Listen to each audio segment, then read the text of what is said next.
آگے بڑھتے ہوئے آپ کو بتائیں، مفاہمتی یادداشت پر دستخط پاکستان کی محنت کی بدولت ہوا۔ مسعود پزشکیان کہتے ہیں وزیراعظم شہباز شریف اور فیلڈ مارشل نے ثالثی عمل میں اہم کردار ادا کیا۔ مذاکراتی عمل میں پاکستان نے بہترین کردار ادا کیا۔ ہم ترقی اور خوشحالی کے لیے پاکستان کے اہم کردار کے معترف ہیں۔ پاکستان صرف ہمارا ہمسایہ نہیں، ہمارا بھائی اور عزیز دوست ہے۔ مسعود پزشکیان کا مزید کہنا تھا، پاکستان اور ایران یکجان دو قالب، شاندار مہمان نوازی پر وزیراعظم کا مشکور ہوں۔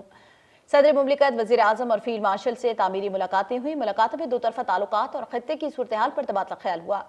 چیلنجز پر قابو پاتے خوشحال مشترکہ مستقبل کو آگے بڑھانا ہے۔ خطے میں امن اور ترقی علاقائی روابط کے فروغ اور تعمیری بات چیت سے ممکن ہے۔